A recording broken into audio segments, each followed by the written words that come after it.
I want to put out another long-form critique of a game, but I wasn't sure which one it would be. So, as I was looking through my library of games to see if any of them sparked something worth putting out a video on, I was also reading a little bit of background on each of them. And then I got to the Star Fox series and something stood out. Star Fox Assault is the lowest rated Star Fox game of any fully released in the series. Really? Not the barely as Star Fox game Adventures, the confusingly designed Command, or the odd spin-off game? Was the spin-off score higher because reviewers had lower expectations? This is why I don't take numeric scores seriously. I haven't played Zero, so I don't know how I would rate it personally, but I'm not a fan of motion controls at the best of times, so I doubt I would rate it higher than Assault. Does Assault hold up as well as I remember, or has it aged as poorly as its score would suggest? Were the critics right to rate this lower than the others? Let's find out.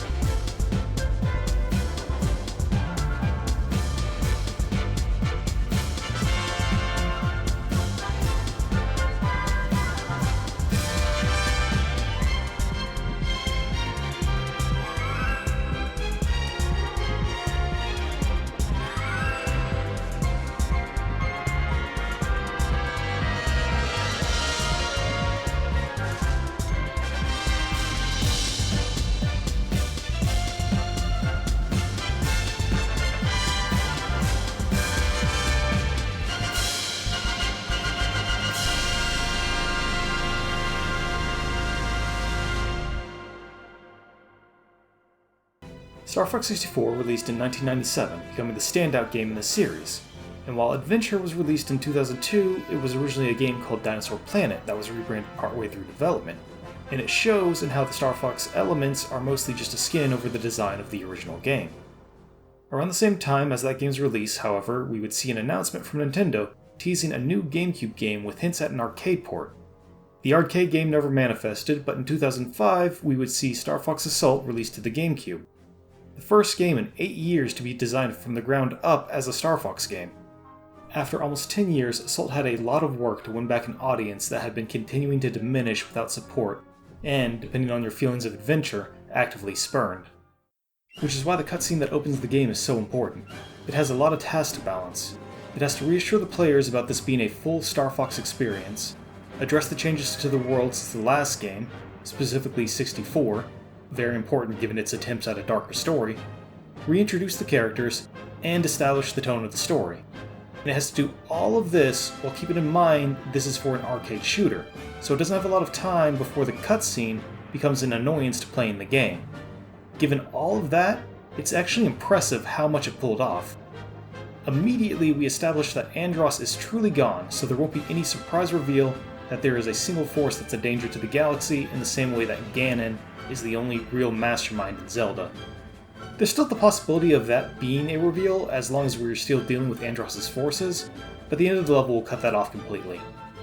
The remnants of his forces are backed into a corner by the Cornerian fleet, but before the question of the player's usefulness can come up, they reveal a secret weapon.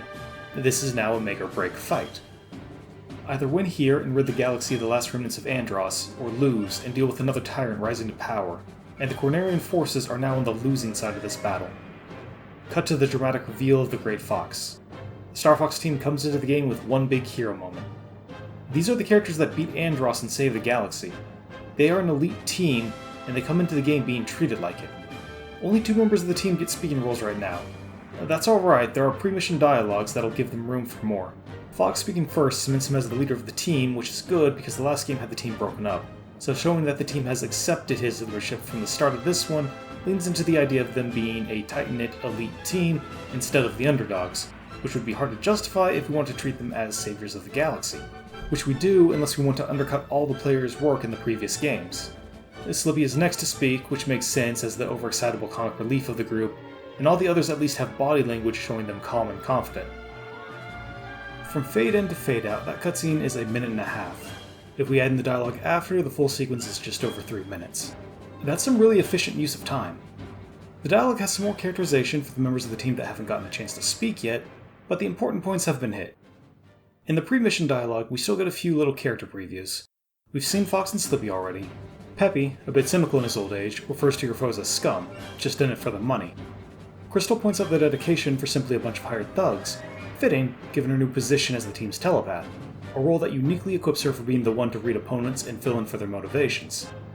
Falco gets to the point directly as fits his headstrong nature. You'll see that he's leveled out a bit compared to previous games, so it's important that his first line keeps to the core of the character. We get another short cutscene of final preparations. Peppy gets the last line as mission command. He's not a pilot anymore, but he's still an important part of the team.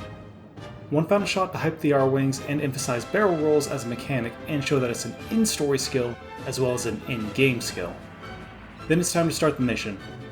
Altogether, the non-gameplay sequence is around 3 minutes, and it checks off every requirement that we established it needed to do. It's not perfect, the audio is tinny throughout the game, and the chat portions stand out as particularly bad.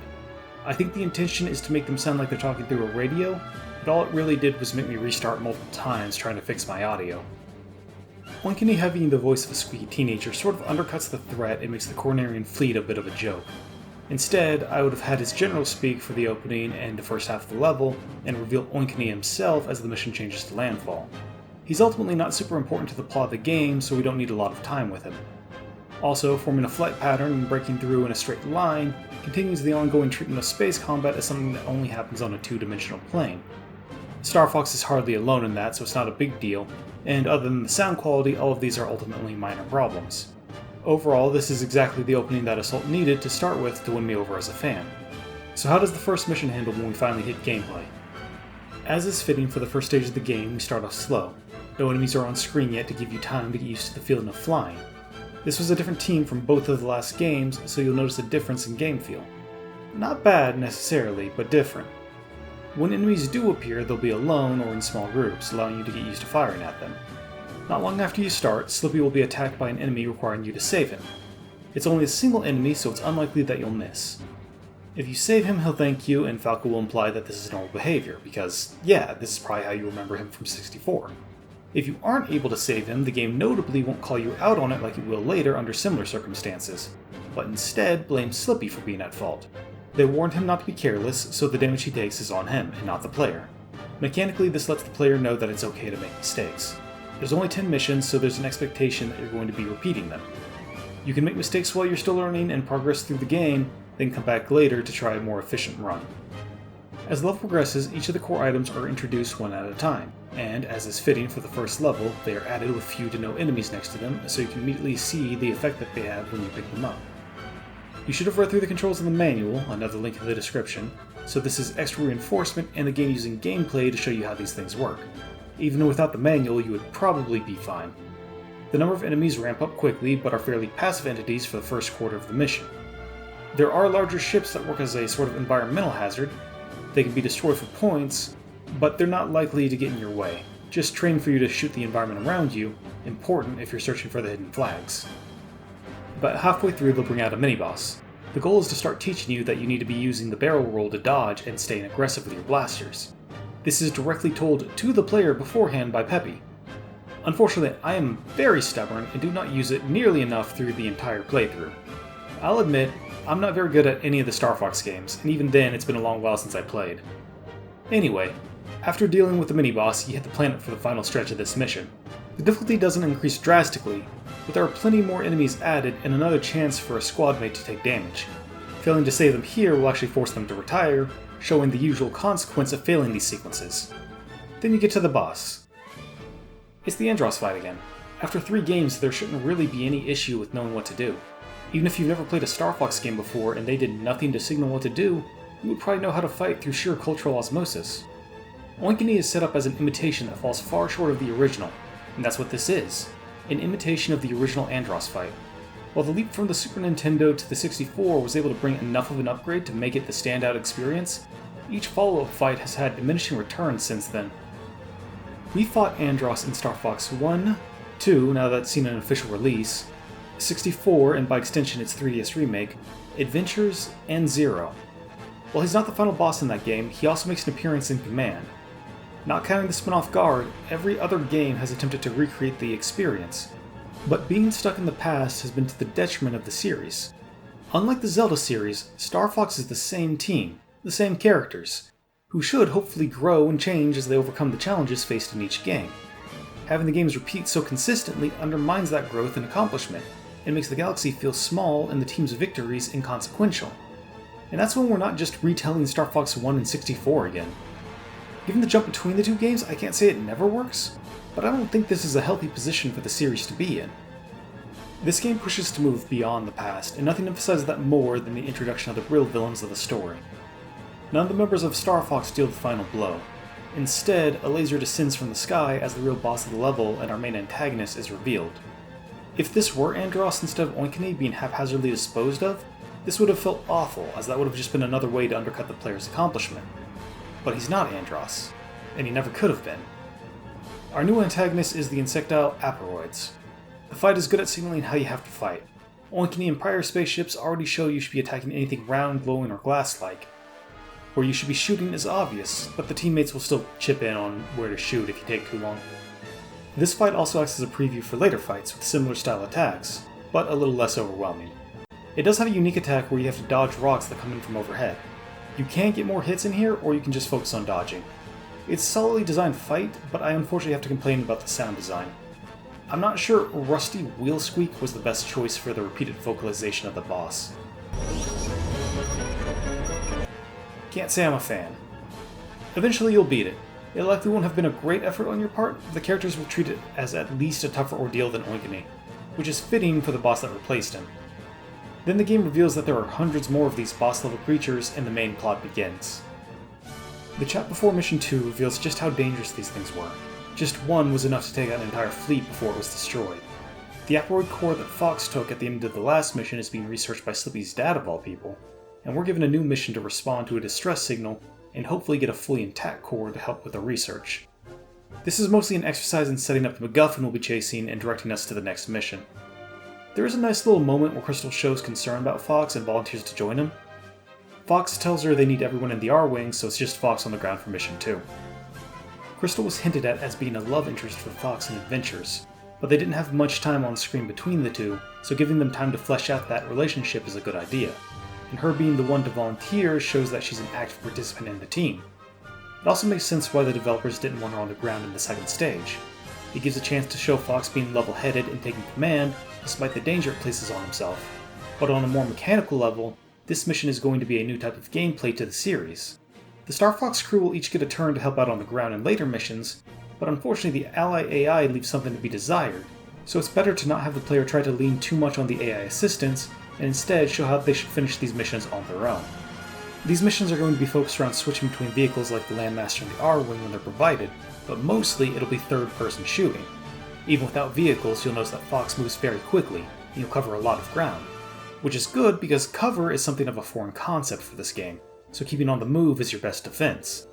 Even with the speed, the controls are pretty good if a little loose, assuming you're using the right controls. The default are, for some reason, tank controls, where aiming and moving have to be done as separate, deliberate actions.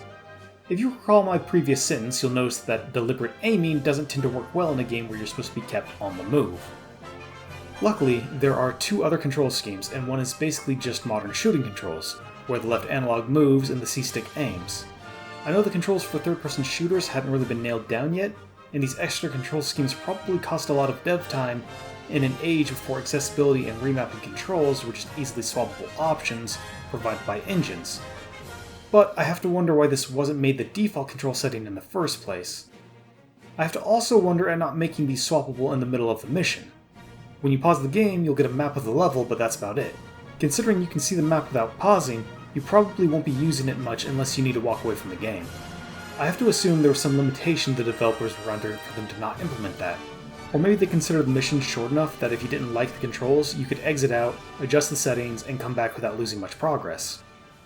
Ultimately, it doesn't matter. You're likely to set it just the one time and not have to change it again. And all three controls were listed in the manual, after all. I was going to complain about the camera movement being too sensitive, but I think my controller just wasn't registering the dead zone properly. I just have the best of luck with controllers, don't I? It's still usable, and since I primarily play shooters on my PC, I can't be too harsh on the aiming in the first place. Star Fox doesn't have the classic console aim assist where your crosshair lowers its sensitivity when you start aiming close to a target. As a compromise, you don't have a typical shooter crosshair, Instead, you have a large window as wide as Fox's character model that will lock on to anything inside it. So you really just have to be pointing in the general direction of your target. This probably wouldn't make a huge difference for nearby ground targets, but it keeps the speed up and it aids in handling targets at different heights to you, including in the air. These on-foot missions all have similar progressions. There will be hordes of enemies and you need to take them out with a variety of weapons as you make your way to designated targets, usually hatchers that spawn more asteroids. In this mission, it starts out with basic enemies that don't pose as much of a threat, with the target being heavies that need a charged blaster shot to destroy. It probably won't take you long to pick up a machine gun, so it makes sense to set things up this way to encourage swapping weapons a lot. After the first set of targets are dealt with, Fox will call in a Landmaster to aid in the fight. There are going to be reasons to exit the Landmaster. Pickups and weapons can be picked up while driving, it can just be easier to grab them on foot, and a few targets will be in the buildings. A first-time player is probably going to spend most of the remainder of this mission in the Landmaster. It has a powerful gun with a long range, making short work of most enemies, and making it easier to deal with saving your squad mates when they're being attacked. The boss of the level is even meant to test your skills with the Landmaster. While the rest of the level can be technically completed without ever entering it, the boss is immune to any weapon other than the Landmaster's cannon. The boss itself is a giant crab tank, but the thing acting as its face bears a resemblance to the first Aproid boss, keeping some artistic cohesion through the fights even with entirely different forms and sizes. The fight itself is fairly simple. A weak point will open up at the bottom. Attacking it won't do any damage, but will drop it to the ground, giving a chance to get on top of it. Here becomes the real check for how well you can handle the Landmaster. You're guaranteed some hits, so even if you mess up, you'll make progress. But like most fights in Star Fox, and most games in general, the better you are, the less time you spend on any given fight. The boss will try to shake the player off by firing green energy out of the top. These can do a lot of damage, so they have to be dodged, but how effective you are at that determines if you can keep up the aggression, or if you'll have to spend time working to get back on top. Just hovering is enough to keep from getting hit, but the Aproid won't stop moving, and it can be very easy for it to walk right out from underneath you. It's a pretty good boss. It's not going to stonewall you from progressing, but rewards you for showing mastery of the Landmaster. Eventually you'll bring down the boss, and Fox will run to grab the core memory, just to be interrupted by Pigma grabbing it first. Pigma is basically a Captain Planet villain, putting profit before everything, and the voice actor does an excellent job making him sound like Grease. But he's still a long-running antagonist, and the person who portrayed Fox's father in the original Star Fox team. The Aproids don't really have a personality right now, so Pigma acts as a stand-in to give a face to the obstacles thrown at us. He's not well suited to be the ultimate big bad of the game, and it's pretty obvious things aren't going to stay static in the story, but it at least keeps the plot moving for now. The game forgets most of the team is in R-Wings for a moment as Pigma gets away with the core memory. The team follows him to a spaceport described as a hideout for all sorts of criminals. I have a hard time understanding exactly where the conversation for the pre-mission dialogue is taking place. My assumption is the characters are talking on the bridge of the Great Fox, and that seems to be the case since we're shown Fox using an R-Wing to fly into the base. It's just a ruffian interrupts the conversation, and Falco's response of, "Who let you in?" seems to imply that the team's directly seeing him. I suppose they could have sent a transmission or something, but that could have really used some kind of static or brief incoming icon to make that more clear. I do love that Falco is just kind of mildly annoyed at the interruption. In fact, everyone gets a few little character moments here. Fox is the one to think about the goal and come up with a plan, while Peppy fills in the gaps to keep all angles covered. Crystal is still mostly getting teases at her relationship with Fox. I think it's kind of cute, but I could see people getting tired of it. The cutscenes are short enough that they don't last long enough to be annoying, and I'm just glad to see her as part of the team instead of out of the story for the majority of the game. But the real star here is Slippy, surprisingly. He's got the nerves you'd expect of his comic relief character forced into enemy territory, until he's told by his father just how important the MacGuffin we need is. Then there's his line once you're in this mission. No mercy! Truly, this is a frog that fears naught but his own bloodlust. I also want to praise how well the characters express themselves through body language.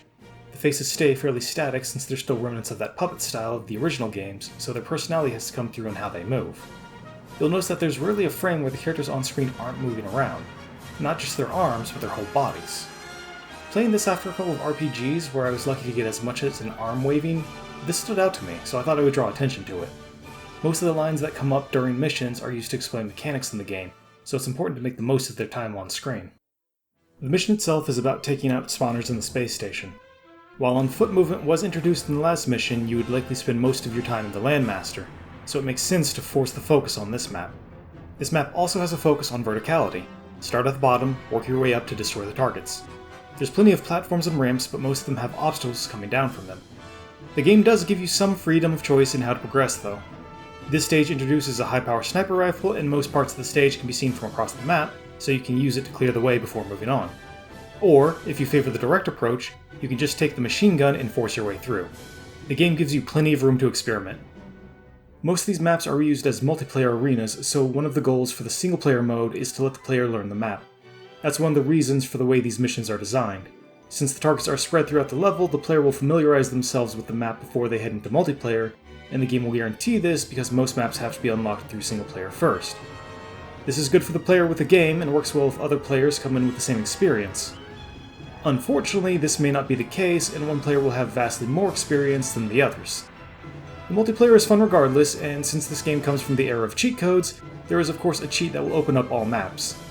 Most likely, you'll still end up with the same problem at some point, as that's pretty common throughout similar kinds of multiplayer, but I think their solution works for the arcade mission style. While you're dealing with the enemy spawners, ships will start to appear in the space around the outpost. You can finish the mission before this ever becomes something you have to deal with, a sort of reward for mastering the on-foot mechanics, but if it fills up too high, you lose, so you have to take to the R-wing and start helping to clear out the enemies in space. This is interesting because it's in place of a punishment for a player not showing skill with the on-foot gameplay, but that's not really what it's used for in execution. It's not unreasonable to expect a player to not be fully invested in on-foot missions in a Star Fox game. If they played Adventures, then the controls are very different, and if they only played 64, then they have no context for how on-foot should be played. If they have a hard time getting a grasp on the new style of gameplay, then the game doesn't say they're not good enough. Instead, it says, "It seems like this isn't your preferred style. Here's something else to do." Either you're good enough that the mission isn't going to last long, or jumping in an R-wing will be a nice change of pace. Once you've finally dealt with the spawners, the music will change as Star Wolf arrives. The new orchestral versions of all the music Assault brings is amazing, but I think the Star Wolf theme in particular deserves a shout out. This is Star Fox's rival team, so they get the appropriate focus for the introduction. They are each introduced one at a time and show their main personality trait in a single line. Wolf as the leader, and Fox's rival, is introduced first by insulting his men watching the base, counterpointing Fox, who sees his team like a family. Leon, Falco's counterpoint, is introduced as a sadist who enjoys torture and cannibalism. Cannot say I was expecting that here. It's good that despite what happens later that the game never tries to go for a full redemption arc, because I wouldn't buy it. Finally, there's newcomer Panther. He's a drama queen. You'll notice a distinctive lack of Pigma, but before the team can get any answers, Wolf takes offense to Fox's intrusion, and we enter the second phase of the mission. Here you have to take out each of the Star Wolf ships, while also making sure to rescue your allies when they're being attacked by other NPCs. While still fun gameplay, the AI of Star Wolf is still very simple even compared to 64. You're more likely to lose a squad mate because Crystal will just try to keep the spaceport between you as much as possible while you try to save her than you are to lose one to Star Wolf. Separate characters don't really have individual AI, mostly behaving the same as far as I can tell. Even when you start to attack them directly, the most challenging part will likely be hitting them rather than any danger of damage, and the homing on the charge shots deals with that pretty well. Like I said, it's still fun, and it's not unreasonable to be on the easier side since we're only 3 missions in. This is also something that could have been fleshed out more if it had gotten a more proper sequel, but as it is, it's fine. When you finally take them all out, Wolf will call off the battle knowing he's been beaten. We find out that Pigma has been driven out from Star Wolf, to which I can only say, what took so long? Panther tries to flirt with Crystal, who is just not interested. Apparently this is different in the Japanese translations, where Crystal has a crush on Panther. I think that might give the teases with Fox some weird undertones, so I prefer the English translation in this case. In either language, Crystal is able to get Pigma's location out of Panther, and we're off to hunt him down at Fuchina. Most of the pre-mission dialogue establishes the area and the objective. In this case, Fuchina was a constant blizzard of a planet that was terraformed to be inhabitable. The climate control center was damaged, so the blizzard is coming back. Then we have more from each of the characters. Fox throws himself into danger. Slippy, as the mechanical expert, is the one to point out the R-Wings won't be able to fly in the harsh weather. Crystal points out that this is likely a trap if Pigma is involved, as is fitting for the team telepath.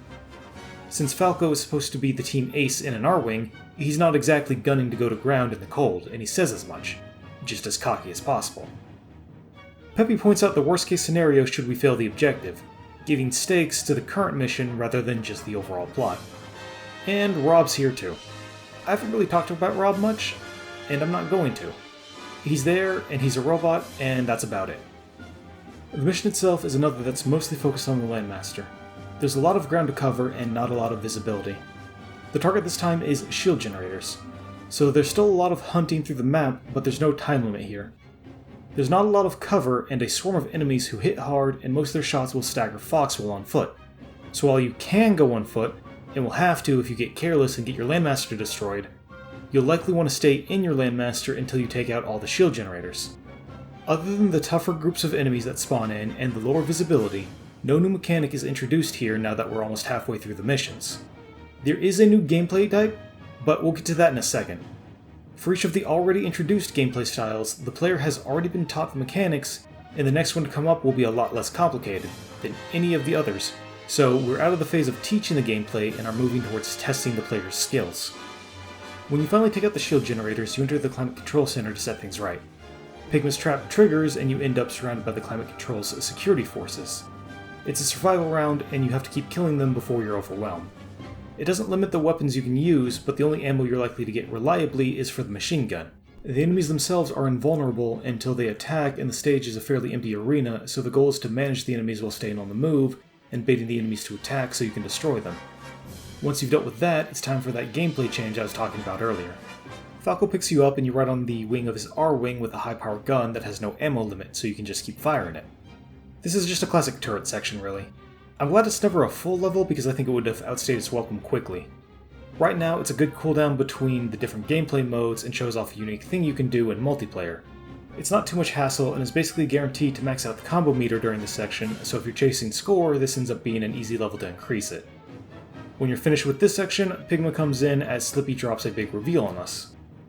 The reason that the Climate Control security attacked was because they were infected by Aparoids who can infect other machinery. This is where the game starts to set itself apart, but it's just flashes for what's about to come. Pigma brags about pulling strings before corrupting machinery that we have to fight. We hop into an R-Wing and start the fight with the boss of the stage. If you've been paying attention, you'll notice this is the first stage that has a focus on all of the gameplay styles. If we consider the Wing Combat Turret section, then it's the only stage that has every style, and each one is put into its own phase, rather than being able to jump back and forth. This effectively works as a final check that the player understands the mechanics before they start throwing the more challenging missions out. No individual section is terribly difficult in this mission, but they all test something.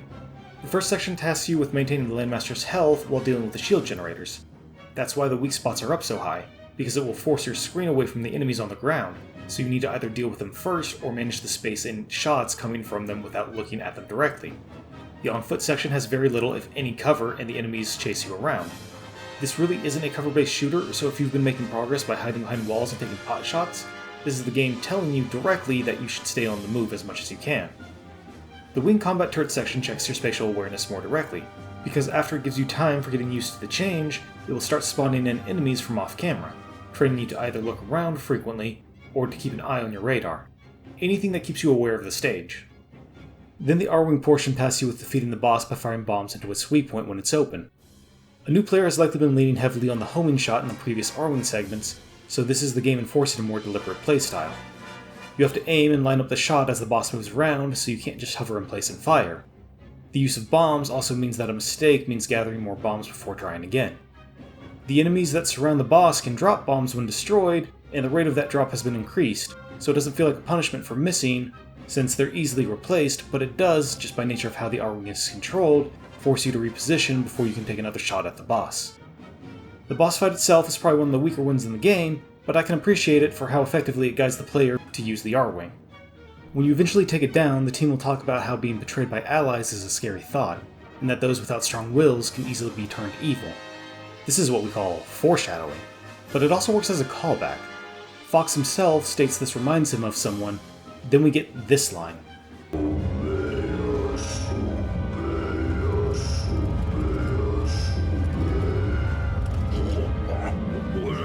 Was I just talking to my sleep? No, I won't turn a profit by obeying them. Pigma in this game has been established as weak-willed, so him getting corrupted isn't the surprise. The surprise is that the Aparoids can do this at all. This mission established they could do this with machines, but now we see it could happen to anyone or anything. Fox reminiscing on someone without a strong will and allies and enemies is probably referring directly to Pigma, but the foreshadowing goes deeper and we'll see that later in the game. For now, we corner him in an asteroid belt and start the 5th mission. The pre-mission chat is the one the shortest. It's mostly just Falco being cavalier about not being afraid of where Pigma's hiding, but we do get a nice little callback when Fox teases him about being a former gang member. The team is fully confident from the word go that the core memory will be in their hands after this mission. Even Peppy is positive about it. What could possibly go wrong? This mission is going to be a full on-rails R-Wing section like the first mission. Within moments of it starting, the team finds the ships of Starwolf that have been abandoned in the asteroid field. That isn't ominous at all. Given that this is a classic asteroid belt level, expect obstacles to be everywhere as part of the stage, but most are at least destructible. The enemies start slow, mostly being 2 separate groups with plenty of time to take them both out. A durable enemy comes in after a bit that takes more focus to deal with than the rest. Then things start to ramp up. More enemies start appearing with more patterns.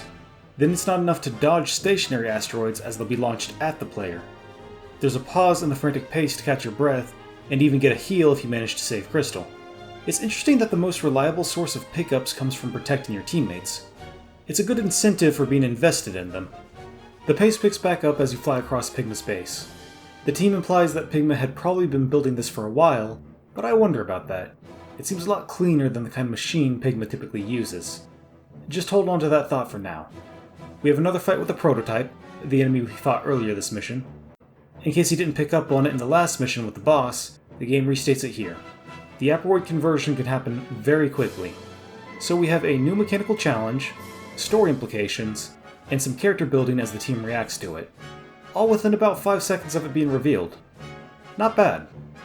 The next segment of the level takes us through the base. There's plenty of enemies, but now other aspects are being increased in difficulty as well. Your squad mates also have shorter windows to rescue them, and their flying becomes more sporadic. There are more obstacles even inside the port. You're warned about the wall when there's a sudden change of direction, but left on your own to deal with the even more dangerous arms that move around in the following hallway. There's another section before we get to what is possibly the biggest reveal of the game. Pigma is not in his ship. Pigma has become something the size of a space station. Pigma isn't Pigma anymore.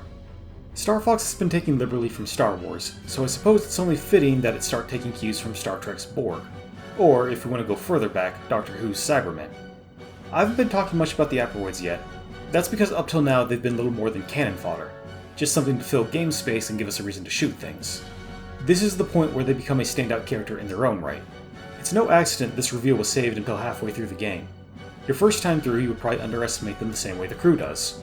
You were warned about how dangerous they were at the very start, but you've also been killing them en masse since then. Here you see just how much trouble the galaxy has been placed in because, remember, this wasn't an Aperoid that did this. This was a piece of an Aperoid. This happened to the weak-willed and greedy Pigma, but don't think that's enough to save someone. It's just a setup for another shock that'll come up later. As a Borg analog, the corruption process is part of what makes the Aperoids disturbing. So of course the game zooms in to show off Pigma's twitching body, as metal arms close around him and melt him, opening up to reveal his face spread across the center of the ship. And then the Aperoid speaks. It's the standard assimilation line, not too far off from its inspirations, but it's the first time any Aperoid has shown this capability at all. It's another show that there is a cruel intelligence behind the actions of the swarm you've been fighting. It's also been emphasized that without the core memory that caused all of this, you have no hope of any meaningful victory. So with nothing left to do, you start the fight. In the first phase, some of the multiple arms will bend in and fire a variety of projectiles at you, even throwing asteroids later in the phase. You have to break whatever gun they bring in, and fire at the arms themselves until they are destroyed. In the next phase, you have to fire at the face while dodging missiles and keeping an eye out for the laser it sometimes fires, which does a lot of damage in very little time. You may notice this shares a lot of similarities with the first fight with an Aperoid. It's obviously not the same, and there's always overlap in attacking the weak point in these sorts of fights, and just generally the way boss fights work in Star Fox. But both of the Aperoid fights require you to break parts in a circle around the main body of the boss until you have to attack the core in the second phase, while watching out for a dangerous laser fired from center screen. There's obvious differences in exact shape, but I think the similarities of the design of the fight itself is close enough to be intentional. The first prepares you for the more complicated form of the next. There's only a few traditional on-rails R-Wing segments, and they all have bosses at the end, so it makes sense to use one to prepare the player for the other. It trains the player in the skills they need to get the most out of each fight. When you win, you're shown the destruction of the Pigma Asteroid, but not much else. The mission ends there, and instead of a lead-in, there's a full cutscene. General Pepper, who I haven't talked about yet, but I'll get to him, confirms that with the core memory, the team can finally take the fight to the Asteroid homeworld, and finish the fight once and for all. But remember how I said earlier you've been killing them en masse? Asteroids are everywhere, and you haven't made much of a dent despite all your actions. And now they've shown that there's an intelligence behind them, they start striking in more organized ways. Crystal hears a telepathic cry coming from Saria, the world adventures took place on, and the team rushes to save them. This begins an arc of asteroids keeping the team on their back foot, constantly responding to the overwhelming force plaguing the galaxy. All they have to do is make it to the homeworld and kill the Queen, but they can't do that without drastic losses. Respond to the distress call, the team heads to Saria. The first image we see is the effects of the asteroid corruption spreading to the local dinosaur population. The game calls the process asteroidization, which I'm going to say once but keep referring to as corruption because I have a tough enough time trying to pronounce these things. Given the game that this is a reference to, it makes sense that Crystal is the one coming down to the planet to help Fox. I was going to complain about how their flirting might be misplaced, but then I remembered that the team's usually shown on the bridge of the Great Fox while they plan, and then run to the R-Wings when it's time for the mission, so there's probably plenty of time for them to say these things in passing. And Falco calls them on it here, so there's something for people that don't care. This mission starts on foot, and all the targets are on the ground, but it stands out as the first mission that gives you access to both the Landmaster and the R-Wing, giving you the most freedom on how you play on any of the missions so far. The R-Wing is mainly used to clear the sky from being overwhelmed, but it can also help cover large distances and even clear some areas on the ground out from the skies without ever having to land. There are plenty of enemies with attacks that cover large areas, and enemies in the sky can attack you on the ground. The bombers are made explicitly for this, so taking the Landmaster can keep you protected. Or, you can just hoof it with only the weapons on your back. There are some areas that force you to leave your vehicles to get at the targets, so you'll most likely spend your time bouncing around all the different styles, but the one you spend the most time with is left completely up to you. Another thing to note is that this is the first of only 2 missions that don't have a boss, and unlike the other one, this doesn't have any other phases. The only objective throughout the mission is to destroy the Hatchers while keeping an eye on the sky, and the player has been given complete freedom on how they choose to do that. The targets are once again spread across the map, but since the map has a decent size and verticality, a new player will spend a decent amount of time here while they learn the map, but it also has enough connectivity that you can get either of the vehicles into most areas, with some exceptions.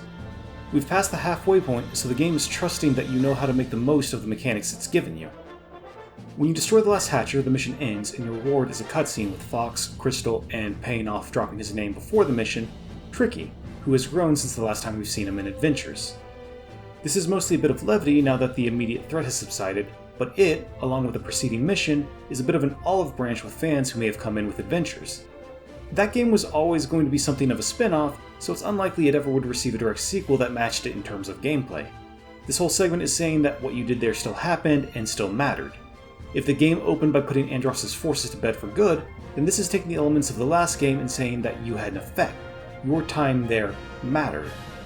These characters have grown since then, and even if the game won't be the same as Adventures, they'll still be here. Unfortunately, while we've been having our moment of levity after a successful mission, the Cornerian defense fleet has been wiped out by a massive asteroid armada. Based on Fox's reaction finding this out, it's clear that this was no accident. General Pepper points out there's at least one good thing. Fox and his team are still alive, so there's hope. But with how fast the asteroids are overwhelming them, this isn't something they can leave while they head to the homeworld. He's then cut off before he can finish his sentence, before he can let us know that he's already surrounded, maybe? Fox decides to go to ground on his own again, but this time Falco calls him out on his recklessness. Fox shows that he's not just being careless, but is very protective of his team. He also tells Falco that if he doesn't make it, he wants Falco to go next, which is a small line, but effectively works as him giving leadership of the team to Falco if he's killed. It's a nice gesture to show how far they've come since the last game, where Falco had left the team. And even in this one, Falco's cockiness and the banter between him and Fox may lead you to believe that they're always at odds with each other, but they do respect each other, and it's nice to see that reinforced. It's a common dynamic, but it's well executed here, arguably more gracefully than in other games. Falco waves it off, and we're down on the ground dealing with the radar jammers. Before we get to the mission proper, we get a view of the ruins of Corneria under the assault of the Aperoids. It's covered in enemies we've seen throughout the game, but also a new enemy exclusive to this mission. As part of the invasion, Aperoids have been corrupting the local population, and now our enemies are our own people. A cruel preview at the cost of Star Fox failing. This is another open-ended level, but with a couple of limitations. It's the only mission that's exclusively on foot. The R-Wing's obviously not possible given the setup, but there's also no Landmaster, so there's no extra protection to help out. You're also going to be required to use the sniper rifle. The targets of the mission float in the air immune to most other weapons, and the map itself is flatter than any other on-foot mission besides the first. Not completely flat. Several buildings have multiple levels, and finding one that gives you a good vantage point can speed up the mission a lot. You'll even need to handle saving your teammates from the ground without the aid of the Landmaster's charge shot. Thankfully, ammo for both the rocket launcher and the sniper rifle are plentiful. It can make short work of enemies in the air. The actual targets require you to wait for their eyes to open before you can take them out. They will fire back when that happens, but the real danger is likely to come from enemies around you since you're locked in place with the sniper rifle. I like this stage. Mission 9 is probably the one intended to be the final test for on-foot gameplay, but this feels like it has a more even quality throughout, and checks all the skills that the on-foot gameplay has to offer, including dealing with enemies in the sky, which is also a useful skill to take into multiplayer. With the last chamber destroyed, Peppy sends in an R-Wing, so it's time for another gameplay style. You have to make your way to the R-Wing just like you've done on every other stage where this happens, but when you finally get there, it's destroyed and you're surrounded. And who should come in for the rescue but Starwolf? Fox hops on the wing of Wolf's Wolfen while his team snarks about him saving Fox. Then it's time for the next and final on-wing gameplay style. Just like last time, it's another turret section as you fly through the city. The enemies are faster and more aggressive, and because they come in closer together, it can be easy to lose track of one set just to find another as it's leaving. But overall, the difficulty is only a slight increase from the last one. Now that both Star Fox and Starwolf are here, the characters are notably more cavalier. It's not too long until the segment ends and the game reveals General Pepper's flagship coming in quickly. It's absolutely covered in the Aperoid corruption, and before you have a moment to think that this will be like Pigma, and we've lost a character who has been part of not just the game, but the series from the beginning off-screen, the General speaks. He just barely recognizes Fox, and to make sure this is sinking in properly, the game zooms in to focus on the cockpit of the ship, showing the General's body lying in it like a corpse in a coffin. The General can't control his body any longer, but he is awake and fully aware of everything he is being forced to do. It had been a while since I played this, and I didn't remember a lot of it. I remembered Pigma's transformation. I didn't remember this.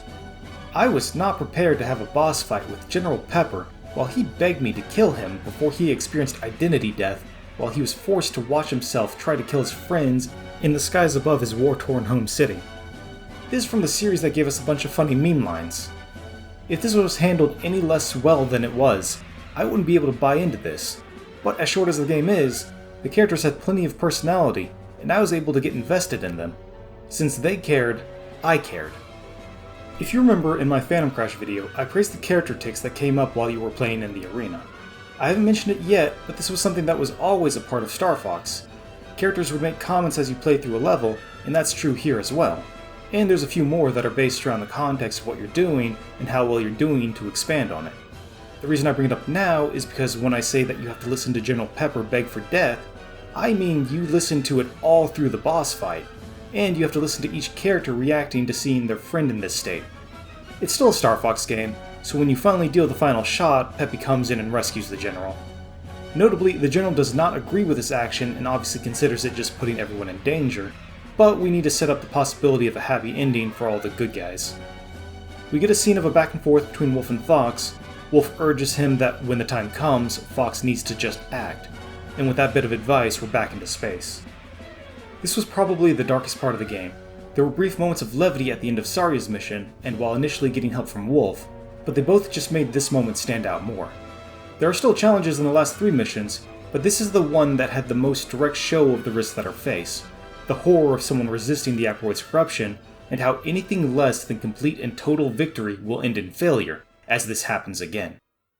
With the game setting up the danger of leaving even one Aperoid alive, it needs to establish a way to make a keystone army so that killing the Aperoid Queen is a definitive win. The game introduces a virus bomb that uses apoptosis on Aperoid cells specifically. This is a real thing, so in a high-level sci-fi setting like Star Fox, I can believe something like this can be created. So now we have our do or die scenario fully set up. If the Star Fox team loses, the Aperoids win and the galaxy is lost.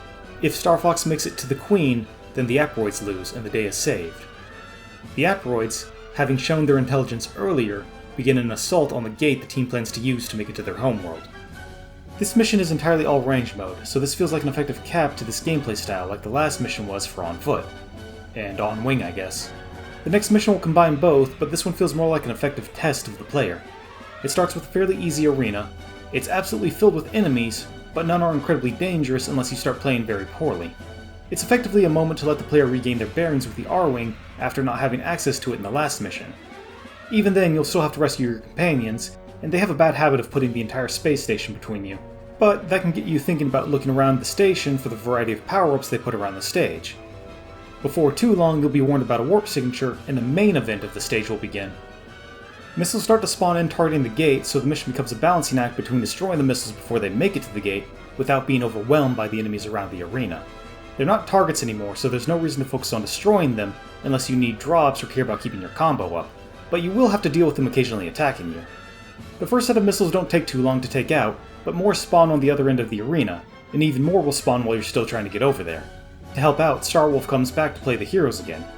They don't get a cutscene introduction this time, just arrive on the battlefield in the middle of gameplay. Aperoids being a threat to everyone is justification enough, so there's no real reason to focus on motivations, I guess. Taking out this set of missiles starts spawning more durable ones, but at a slower rate in exchange. There's rarely going to be more than one in the arena at a time, but when they're dealt with, one final missile comes in bigger than all the others, essentially acting as a boss of this level. The previous missiles had you firing at obvious weak points. Here, they're a little more hidden, with the first one you need to attack being at the very back of the missile. As you destroy each part, it will speed up towards the gate, creating pressure to keep up momentum. This will happen twice, forcing you to move around the missile as its weak points move up along it. You can focus on just the missile, but the enemies you've been ignoring will be more aggressive, so you need to be able to manage them as well, even if you're not going to destroy them. Destroying the last section of the missile gets a short cutscene where we're told the virus bomb has been completed, and we're off to the Aperoid homeworld for the final two missions of the game. This was a shorter section, but I think the devs knew a break was needed between Mission 7's heavy story and the more exhausting gameplay of Mission 9. We get a cutscene of the transfer gateway coming online and some final words of encouragement as the Great Fox moves through it.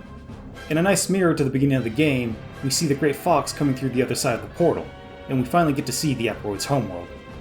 For some reason, Crystal's line here really stood out to me. It's lovely. I wasn't expecting that. I think it's that the planet looks like a natural homeworld that any of the characters could be from, and that the Aperoid change for a second looks like it wouldn't be all bad if it weren't for the things we've already seen. But even that falls apart as the camera turns around on the planet, revealing the Aperoid corruption crawling over more than half of it. The contrast works even better with the characters, particularly Crystal's, reaction to it. The pre-mission dialogue sets up the goal for the mission. There's a port that we need access to if we want to get to the Aperoid Queen, and it's shielded whenever it's not pumping out more Aperoids, so the goal is to destroy all the shield generators in the level. This is a long one, with 2 phases, and the only checkpoints are when the phases change. While you technically have access to all 3 vehicles from the very start, you're not going to use any in the first phase for very long, to the extent that when I was taking notes on the level, I completely neglected to write down that you had access to the Landmaster, which I think I used for maybe a single hallway before going back to On Foot. While you have access to the R-Wing from the start, there's no reason to use it until Phase 2, where it becomes mandatory. The first set of generators are spread throughout the level, but the difficulty will affect just how many. Silver and Gold use most of the level, and the generators are placed far apart from each other. The shield generators are placed in buildings around the map, forcing you to leave the Landmaster for most of the level even if you were trying to use it.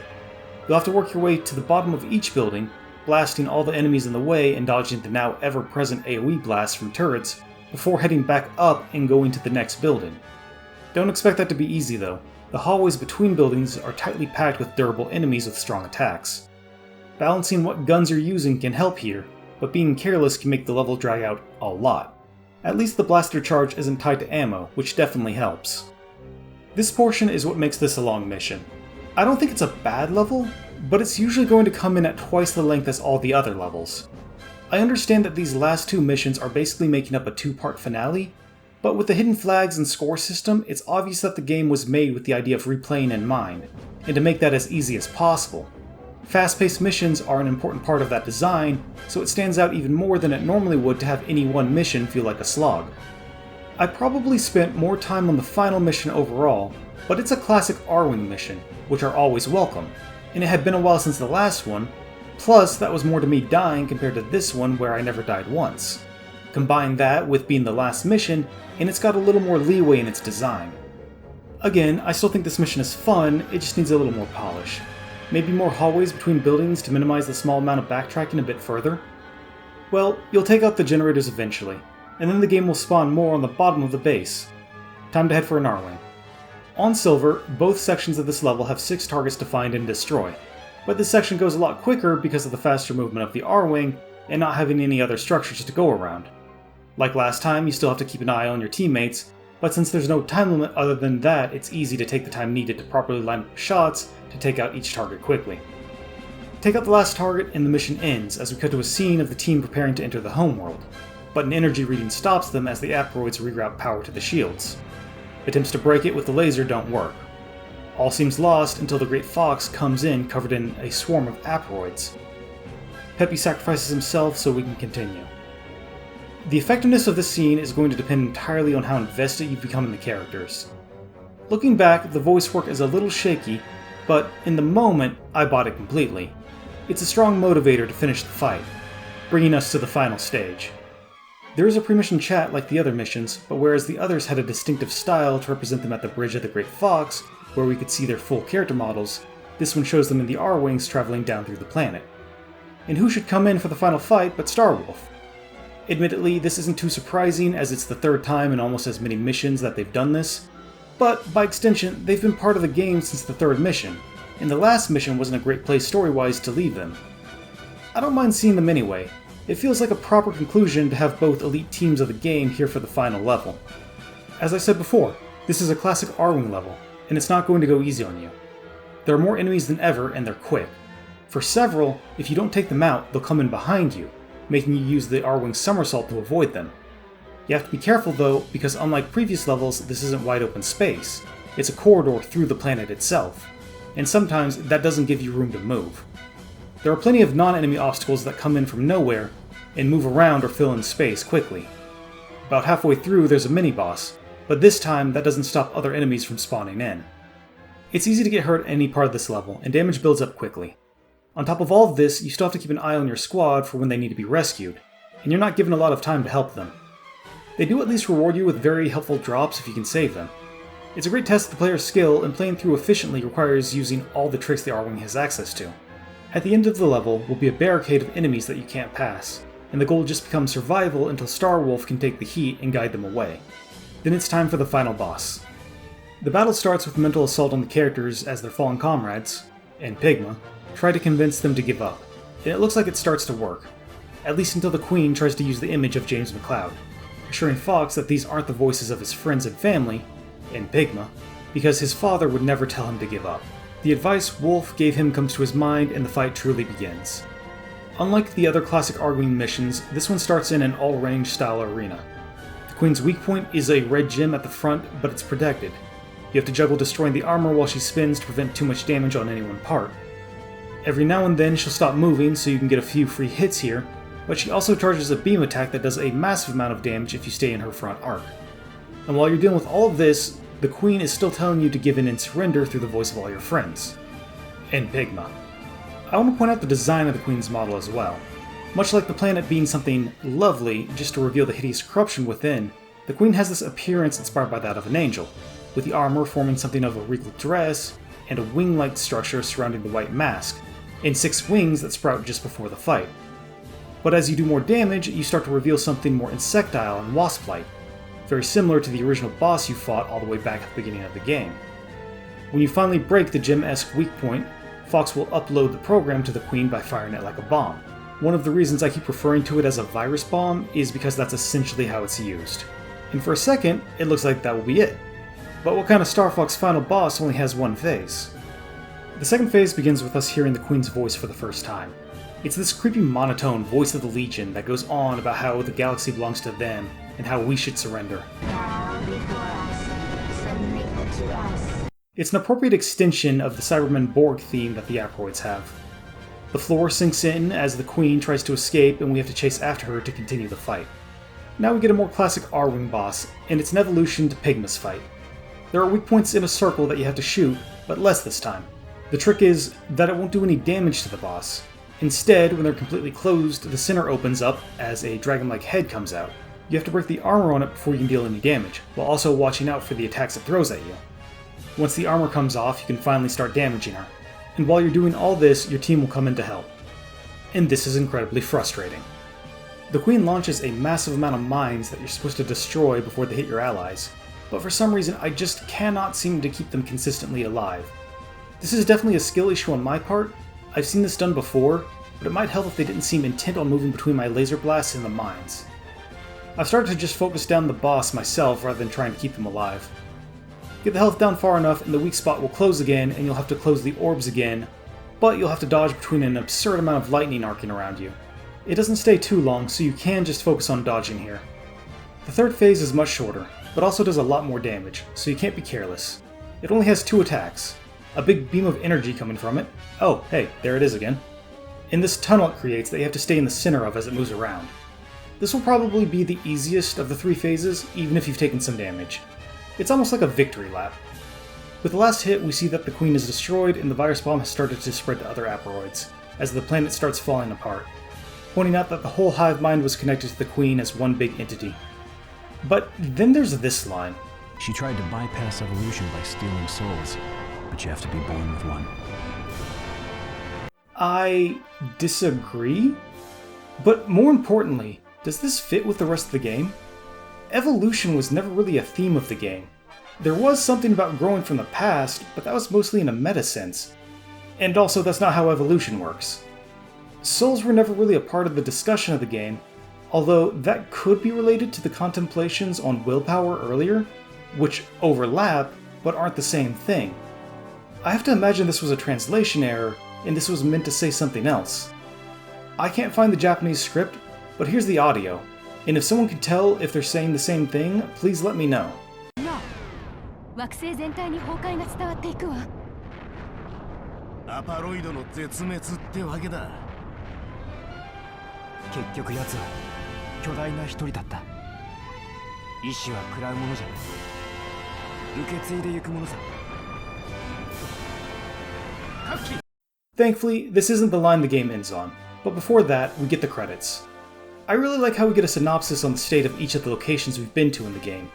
It shows how the galaxy has been changed because of the asteroid invasion, showing that this wasn't something that could just be ignored or be irrelevant and easy to wave off. It even has sequel hooks to make it easy to follow up on, like the temporary governing body under military supervision that had to be set up, which are supposed to relinquish sovereignty as soon as the asteroids are confirmed to be destroyed. An immediate choice for an antagonist in the next game, or at least a possible source of tension. It's disappointing that the following games never used all this setup, but I can at least admire the ability to craft a conclusive ending that has obvious room for sequels still. As the credits finish, we have one last scene. The asteroid homeworld explodes behind us. We get a moment of respect for our comrades who fell during our battle with the asteroids. It's a tender moment until it's revealed that Peppy's still alive, and the others might be too. Does it make sense? Yeah. The apoptosis would target only asteroid cells, so anything that's not fully converted could survive in theory. The only problem with that is that we're shown the conversion to happen fairly quickly, but that could have required concentrated effort from the Queen, so I'm willing to let that slide. Does it undermine the sacrifices made? A little. Mostly General Pepper and Peppy, since it was unlikely that Starwolf wouldn't have survived anyway. General Pepper is still just a maybe, so they left it to the next game to confirm it one way or the other, but it was set up by Peppy saving him at the end of Mission 7. Peppy himself is probably the most unlikely to have survived all this, but it was unlikely to have ever happened to a member of the main cast, and it leads into this final line. My friends, thank you. Which was just a nice way to end the game. So, that was Star Fox Assault. You know, when I decided to go back and play it, I remembered it as a good game. While playing it, I was glad to see it still held up. But after writing over 25 pages looking at the design, I find I have a new respect for the developers. Is it perfect? No, obviously not.